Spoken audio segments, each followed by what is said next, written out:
आजच्या दिवसात लक्षवेधी बातमी ठरली ती छगन भुजबळ आणि जरांगे पाटील यांच्या वार पलटवाराची।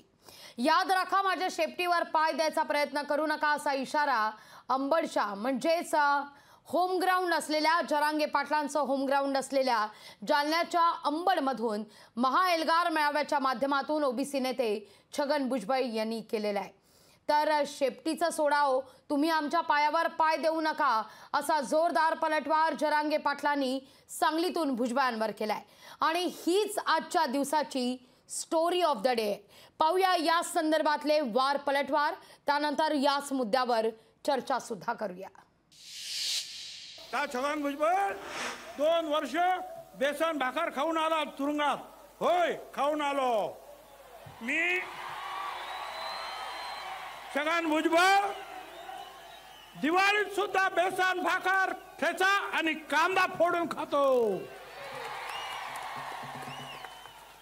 पण स्वकष्टाचं खातो। तुझ्यासारखं सासऱ्याच्या घरी तुकडे मोडत नाही। का छगन भुजबळ ते कुठले सगळ्या महाराष्ट्राला माहिती आहेत। वयानं तुम्ही मोठे आहेत, आम्हाला काढायला लावू नका। आम्हाला सुद्धा तुमच्या बाबतचा आम्ही सुद्धा बायोडाटा गोळा केलेला आहे। तिथं आम्ही बीड जिल्ह्यातले खूप लोक आलेले आहेत, खूप हजारोनं। तिथं सासरा जावईचा प्रश्न नाही।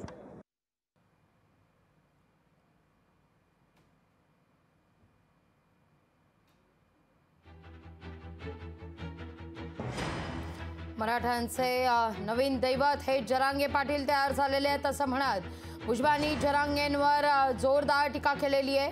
पाहूया आपण।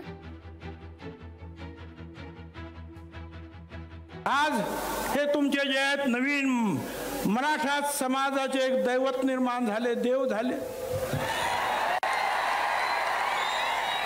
त्यांचं म्हणणं असं आहे की धनगर माळी तेली हे मधीच घुसलेले आहेत, यांना कधी कोणी दिला होता? ते समाज ठरविल। तुम्हाला कधी चष्मे तेच लागलेले आहेत। आता तुम्हाला वाटतं तुम्हाला देव मानव, तुम्ही लोकांचं रक्त पिता, लोकांचे पैसे खाता आणि 5-5 वर्ष जेलमध्ये जाऊन बसता। तुम्हाला कोण शेंदूर लावेल?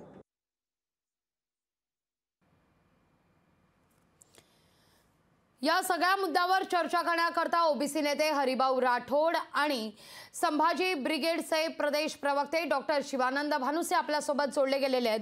दोघांचं सुद्धा या चर्चेत स्वागत करते। सुरुवातीला थेट जाते ओबीसी नेते हरिभाऊ राठोड यांच्याकडे। बिनकामाचे हे सगळे एकत्र आलेले आहेत, बिनकामाचे कळप एकत्र आलेले आहेत, हे षडयंत्र आहे असं म्हणत जरांगे पाटलांनी आजच्या ओबीसीच्या महाएल्गार मेळाव्यावर जोरदार टीका केली आहे।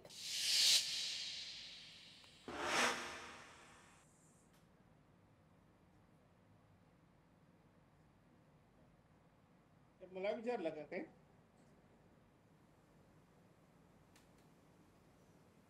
राठोड साहेब, माझा आवाज पोहोचतोय तुमच्यापर्यंत? हो, मला आवाज येतो। मला विचारलं का तुम्ही?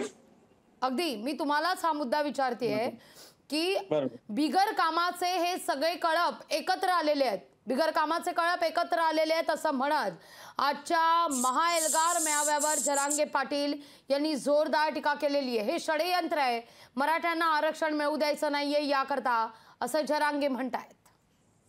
मी या वार पलटवार मध्ये पडू इच्छित नाही, मला काही त्याच्यावर बोलायचं नाही। मला ज्या आज ओबीसीचा जो मेळावा झाला त्याबद्दल आयोजकाचं मी अभिनंदन करेन। आणि दुसरं, हत्तीने आज म्हणजे गजराजाने आज स्वागत केलं यांचं, जरांगे पाटलांचं, त्यांचंही मी स्वागत करेन। दोघेही म्हणजे दोन्ही बाजूनी चांगले मोर्चे आंदोलन चालू आहे, लोकांची करमणूक होत आहे।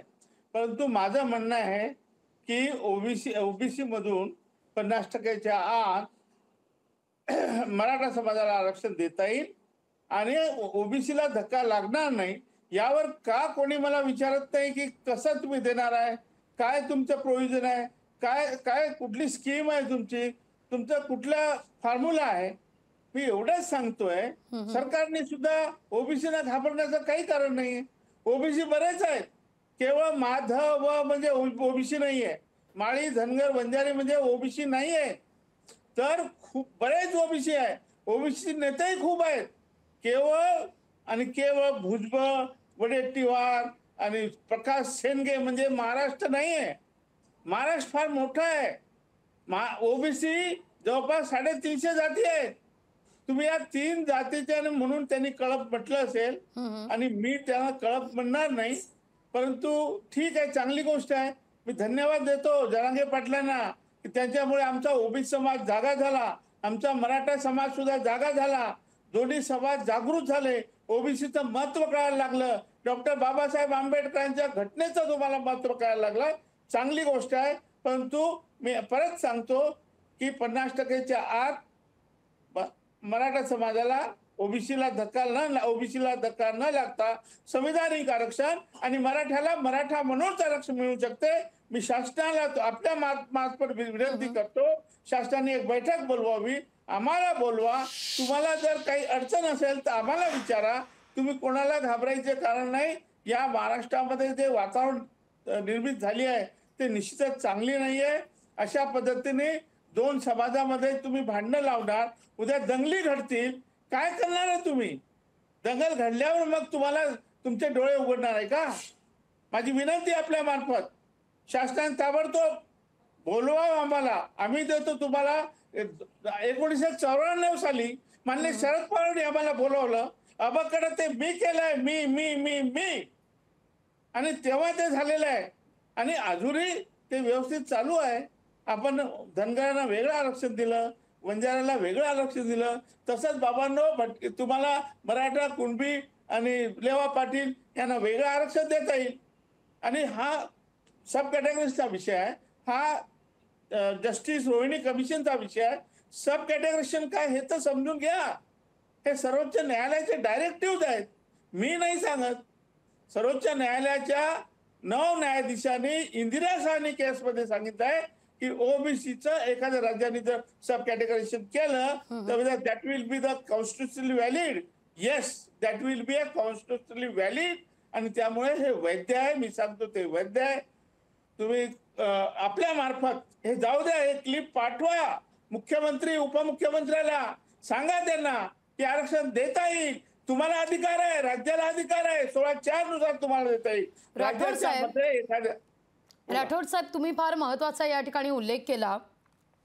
आरक्षण देता येईल असं तुम्ही म्हणताय, पण छगन भुजबळ यांचा आज या महाएल्गार मेळाव्याच्या माध्यमातून एक विधान होतं की जर मोठा भाऊ असं तुम्ही म्हणता तर मग लहान भावाच्या ताटातलं काढून कसं काय घेता?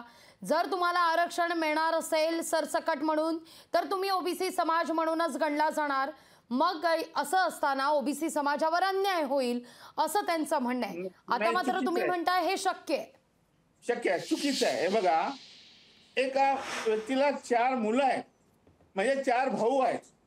त्यांचे हिस्से वाटणी करायची आहे. त्यांच्याकडे 20 एकर जमीन आहे. 5-5 एकर जर चौघांनी दिलं तर आपापल्या ताटातलं खाईल, कोणी कोणाच्या ताटातलं खाणार नाही. हिस्से वाटणी आपण करतोय ना, असं काय करताय? हिस्से वाटणी आपल्यासाठी नवीन आहे का? ही कुटुंबाची, आपण ते मोठे भाऊ आहे, आपले लहान भाऊ आहे, मधला भाऊ आहे आणि सगळ्यात छोटा भाऊ आहे. सगळ्यांना 5-5 एकर द्या. तुमच्याकडे 20 एकर जमीन आहे, 19 एकर, 19% म्हणजे 19 एकर जागा आहे तुमच्याकडे आणि त्याचं वाटप करायचं आहे. मग त्याच्यात 12 बलुतेदार पण आहे, नावी, खाती, वाडी, लोहार, सोनार, सुतार. नंतर 18 पगड जातीमधले माळी आहे, तेली आहे, आगरी आहे, भंडारी आहे, त्यांनाही आरक्षण द्या वेगळं. तसं भटक्यांना दिलं, विमुक्ताला दिलं. त्यामुळे तुम्ही 12 बलुतेदारला वेगळं द्या, कुणबी, मराठा आणि लेवा पाटील यांना वेगळं द्या आणि माळी, तेली आणि आगरी आणि भंडारी त्यांना वेगळं द्या. 19 एकर जागा तुमच्याकडे आहे. तुम्ही एकाच बापाचे लेकर आहात, तुम्ही भाऊ आहात.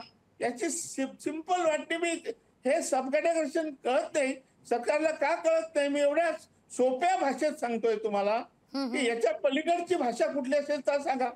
हे होऊ शकते. बोला.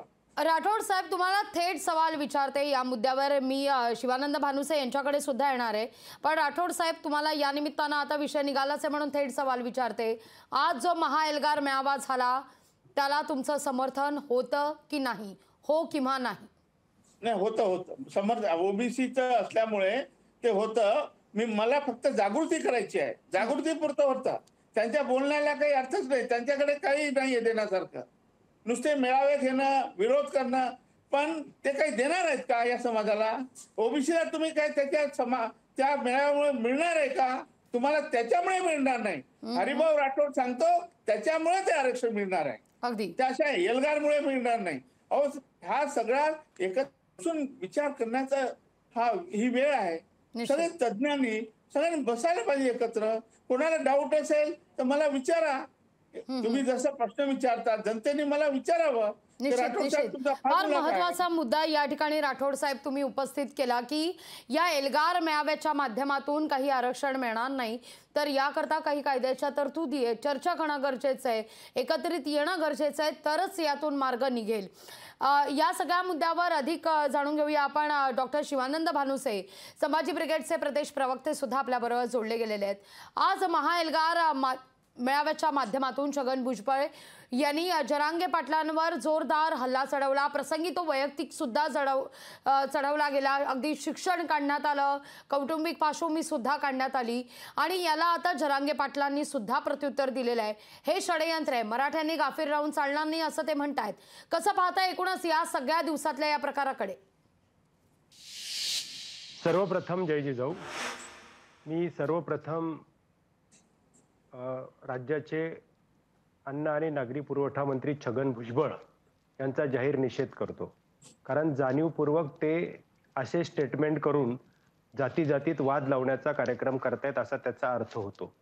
मुद्दा महत्त्वाचा हा आहे की आज भुजबळांनी जरांगे पाटलांवर टीका केली, भुजबळांनी राज्य मागासवर्गीय आयोगावर टीका केली, त्रिसदस्यीय न्यायमूर्ती जी समिती नेमली त्यांच्यावरही सरकारने नेमलेल्या समितीवर टीका केली, न्यायमूर्ती शिंदे समितीवर टीका केली आणि तिथे जे लाठी हल्ला झाला त्याचं समर्थन करत पोलिसांची बाजू घेत, सरकारची बाजू घेत त्यांनी अशा पद्धतीने कॉन्ट्रोवर्सी केली. मुद्दा असा आहे की सरकारवर टीका करत असताना हे कुठल्या राज्य सरकारवर टीका करत होते? हे स्वतः मंत्री आहेत, स्वतः हे सरकारचा भाग आहेत. हे कुठल्या राज्य सरकारवर टीका करत होते आणि कुठल्या राज्य सांगत होते की तिथे समिती नेमली, आम्ही असं होऊ देणार नाही, आम्ही तसं होऊ देणार नाही? कुणाला सांगत होते? जर यांना सरकारची कार्यपद्धती ध्येय धोरणे मान्य नसेल तर यांनी राजीनामा देऊन बाहेर पडलं पाहिजे, मग एल्गार पुकारला पाहिजे. आणि दुसरी गोष्ट अशी आहे की जर अशा पद्धतीनं मंत्रिमंडळातला कॅबिनेट मंत्री अशा पद्धतीनं जर टीका करत असेल तर मग मुख्यमंत्री उपमुख्यमंत्री यांनी त्यांना मंत्रिमंडळातून काढून टाकलं पाहिजे. याचा अर्थ असा होतो की तू मारल्यासारखं कर, मी रडल्यासारखं करतो आणि हे चालू द्यायचं. म्हणजे जनतेला तुम्ही मूर्खात काढताय का? आता जनता तेवढी अशी हे राहिलेली नाहीये. जनता आता शहाणी झालेली आहे, जनतेला कळलेलं आहे. तुम्ही आतापर्यंत जनतेला घुमवलेलं आहे, परंतु आता जनतेच्या लक्षात आलेलं आहे. त्या एका विचारपीठावर तुम्ही वडट्टीवार एकत्रित येता, तुम्ही बीजेपीचे नेते एकत्रित येता, तिथे शिंदे गटाचे एकत्रित येता, तुम्ही मंत्री आहात आणि तुम्ही सरकारवर टीका करता, एकीकडे लोकांना चुकीचा मेसेज देता. अशा पद्धतीनं म्हणून मी त्यांचा जाहीर निषेध करतो. वैयक्तिक पातळीवर कुणीही कधीही कुणावर घसरलेलं नव्हतं. आज तेवढ्या वैयक्तिक पातळीवर घसरले, काही गरज नव्हती वैयक्तिक पातळीवर घसरायची. प्रत्येकाला अधिकार आहे आंदोलन करण्याचा, उपोषण करण्याचा, त्या पद्धतीने आपल्या मागण्या मांडण्याचा आणि मागण्याचा. तर त्या पद्धतीने एकेरीवर ते घसरले, म्हणून मी त्यांचा जाहीर निषेध केला. हे आपण पहिल्यांदा लक्षात घेतलं पाहिजे. दुसरी गोष्ट अशी आहे की आता हरिभाऊ राठोड ज्या पद्धतीने म्हणत होते त्यांच्या बोलण्याचं मी स्वागत करतो, परंतु मी त्याच्यामध्ये एक सूचना सुचवू इच्छितो की त्यासाठी अगोदर मराठा समाजाचा ओबीसीत समावेश करावा लागेल आणि त्यानंतर जातनिहाय जनगणना केल्यानंतर ज्यांची जेवढी टक्केवारी आहे त्या पद्धतीनं ते म्हटले की कुणबी मराठा असेल किंवा प्रगत जातीचा वेगळा गट, मागास जातीचा वेगळा गट, क्रिमिलेअर नॉन क्रिमिलेअर त्यामध्ये आहेच आहे, त्या पद्धतीनं आहे त्या 50% आपल्याला ते करता येईल. त्याचं कारण असं आहे की मराठा समाज खत्री आयोगानं, बापट आयोगानं, गायकवाड आयोगानं, नारायण राणे समितीनं मराठा म्हणून सुद्धा मागास ठरवलेला आहे. सामाजिक आणि शैक्षणिक दृष्ट्या मराठा समाज मागास ठरलेला आहे, हे आपण सर्वप्रथम लक्षात घेतलं पाहिजे. कारण गायकवाड आयोगामध्ये जे 26 निकषापैकी 13 निकष लागतात शैक्षणिक आणि सामाजिक मागास ठरण्यासाठी, त्यापैकी 21.5 म्हणजे 22 निकष मराठा समाजानं पूर्ण केलेले आहेत.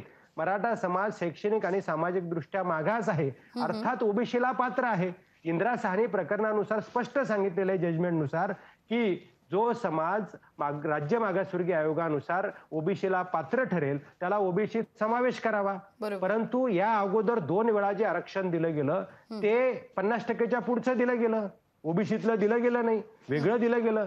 ज्या दिवशी नारायण राणे समितीनं पृथ्वीराज चव्हाणांनी आरक्षण दिलं होतं त्या दिवशीच संभाजी ब्रिगेडनं कोल्हापूरमध्ये प्रेस घेऊन सांगितलं होतं की आरक्षण टिकणार नाही. 6 महिन्यात ते आरक्षण गेलं.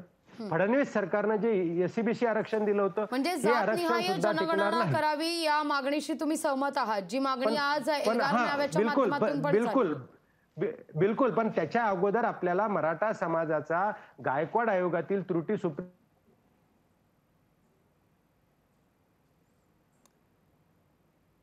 निश्चित भानुसेजींशी पुन्हा एकदा आपण संपर्क साधण्याचा प्रयत्न करूया.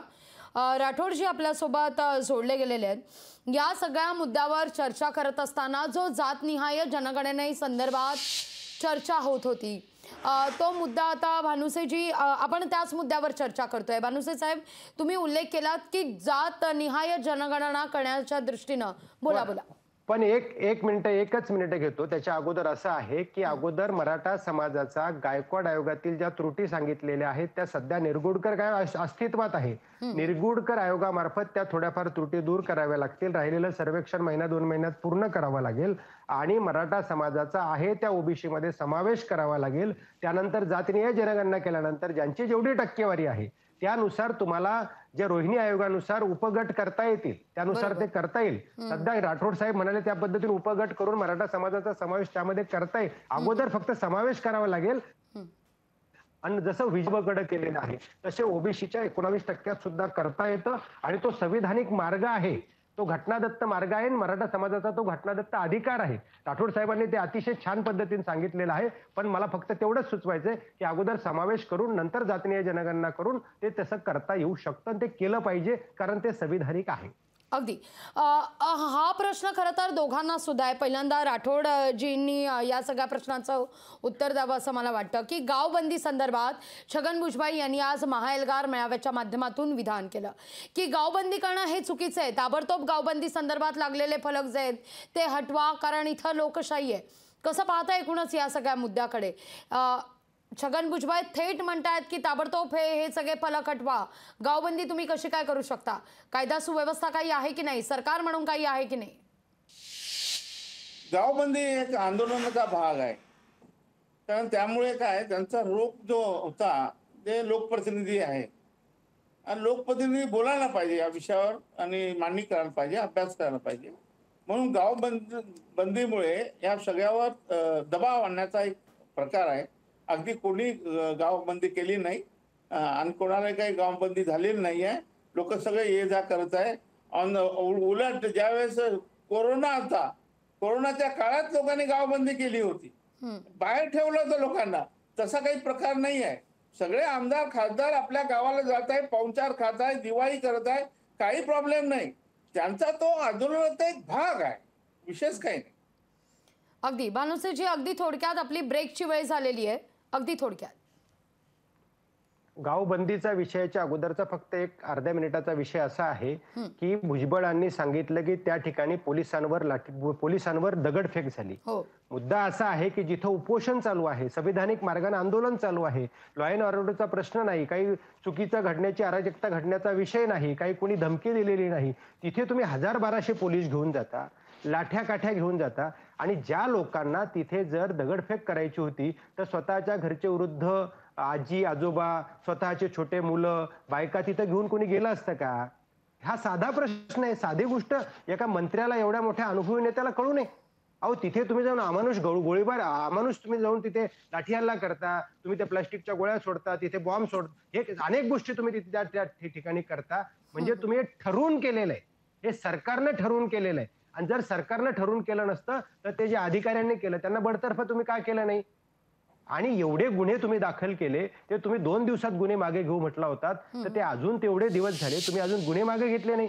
तुम्ही 7 सप्टेंबरच्या मीटिंगमध्ये सांगितलं होतं आणि जेव्हा उपोषण सुटलं तेव्हाही सांगितलं होतं की 2 दिवसात, म्हणजे 14 सप्टेंबरचा विषय, की तुम्ही 2 दिवसात गुन्हे मागे घेणार होतात. अजूनपर्यंत तुम्ही ती प्रोसिजर पण केलेली नाही. म्हणजे याचा अर्थ तुमचा हेतू प्रामाणिक नाहीये आणि तुम्ही सरकारचे एक घटक आहात, जबाबदार मंत्री आहात. तुम्ही असं बोलताय, तुम्हाला थोडीफार मनाची जनाची वाटली पाहिजे. निश्चित. नेमक्या याच मुद्द्यावर खरं तर मला विचारायचं आहे, एकीकडे आरोप प्रत्यारोप होणं, या सगळ्या मुद्द्यावर वार पलटवार होणं आणि त्यानंतर मात्र कुठेतरी कायदा सुव्यवस्थेचा प्रश्न तर निर्माण होत नाहीये ना, याही मुद्द्याकडे खरं तर लक्ष देणं नितांत गरजेचं आहे. की जो मुद्दा उपस्थित केलेला होता त्यालाच अनुषंगून विचारते की एकीकडे आपण मराठा समाजाला असू दे किंवा ओबीसी समाजाचं आरक्षण जाऊ नये ते तसंच राहावं, त्याच चौकटीत राहावं याकरता म्हणून आता ठिकठिकाणी या करता मेळावे घेतले जात आहेत, सभा घेतली जाते. जरांगे पाटील राज्यभर दौरा सुद्धा करतायत. पण याच मुद्द्यावर आरोप प्रत्यारोप सुद्धा होत आहेत. प्रसंगी ते आरोप प्रत्यारोप टोकाचे सुद्धा केले जात आहेत, ज्यामुळे कायदा सुव्यवस्थेचा प्रश्न सुद्धा निर्माण होऊ शकतो. या अनुषंगानं दोन्ही बाजू काढून विचार होणं गरजेचं आहे असं नाही का वाटत? राठोडजी. निश्चितच आपण जे सांगितलं ते अगदी बरोबर आहे. दोन्ही बाजूने विचार करून शांततेने बसून एकत्र आपल्याला विचारपूर्वक हे करता येईल. अन्यथा काय आहे की महाराष्ट्रात भयंकर परिस्थिती आहे खेड्यामध्ये. मी खरं म्हणजे इथे उल्लेख करू नये तरी करतो माहितीसाठी. आणि एका नावाच्या दुकानामध्ये तो म्हणाला की मराठा समाज दाढी करणार नाही मी, आणि एका सुताराला गावाच्या पाटलांनी ते तुला काम देणार नाही मी. म्हणजे अशा एका हॉटेलमध्ये जायचं बंद केलंय. यांच्या गाड्या असतील मराठा समाजाच्या तर त्या भाड्याने घ्यायची नाही. हे असं वातावरण जे गढूळ वातावरण आहे. आपल्याकडे एक चांगलं उदाहरण आहे की आपल्याकडे मणिपूरमध्ये काय झालं होतं. मणिपूरमध्ये एक विशिष्ट लोकांनी शेड्यूल ट्राईबची मागणी केली. म्हणजे ओरिजिनल शेड्यूल ट्राईबचे लोक होते. त्यांनी मग यांना मारणं वगैरे काय काय आपल्याला माहित आहे की महिलांना सुद्धा नग्न करून या लोकांनी. आणि त्या अनुषंगाने महाराष्ट्रात काळजी घेणं गरजेचं आहे. भानुसेजी, अगदी थोडक्यात, वेळ संपत आलाय आपला. महत्वाचं हे आहे की कालेलकर आयोगामध्ये मराठा जात म्हणून आरक्षण मिळालेलं होतं, पण आयोगच तो नंतर तो बारगाळलेला होता. त्यानंतर 67 मध्ये ज्यावेळी बीडी देशमुख समितीने लिस्ट दिली त्यामध्ये माळी, तेली आणि मराठा 181, 82 आणि 83 खाली ठेवले. त्यानंतर माळे आणि तेल्यांनी उठाव केला आणि त्यानंतर ते दोन्ही 82 आणि 182 आणि 183 घेऊन टाकले, 81 खाली ठेवलं. मंडल आयोग लागू झाला तर मंडल आयोगाने फक्त कॉपी पेस्ट केलं. त्या लिस्ट महाराष्ट्रातल्या जशाच्या तशा घेतल्या आणि काही त्याच्यामध्ये ऍडिशन घेतल्या ज्या होत आहेत त्या. 365 जाती घेतल्यानंतर इंदिरा साहनी प्रकरणामध्ये फक्त 84 जाती इंदिरा साहनीने ठेवल्या होत्या, बाकीच्या काढून टाकल्या.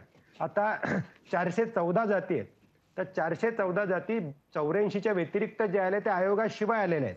आणि 90 मध्ये आरक्षण, वेळ संपत आलाय, हे 14% आरक्षण होतं. ते अचानक 94ला 16% वाढवलं, म्हणजे 30% केलं. मराठा समाजाचा त्यामध्ये समावेश होणं अपेक्षित होतं.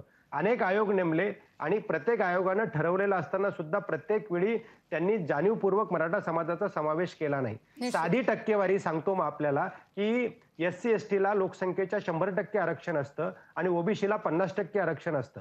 तर महाराष्ट्रात जर 32% ओबीसीला आरक्षण असेल तर 64% समाज असला पाहिजे.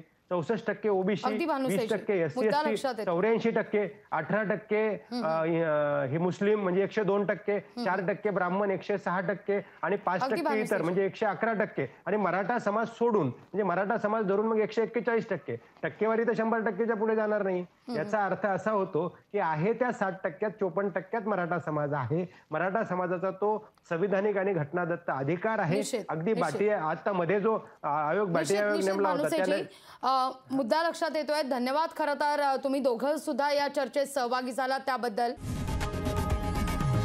लोकशाही मराठी ऐका, पहा, जागरूक रहा.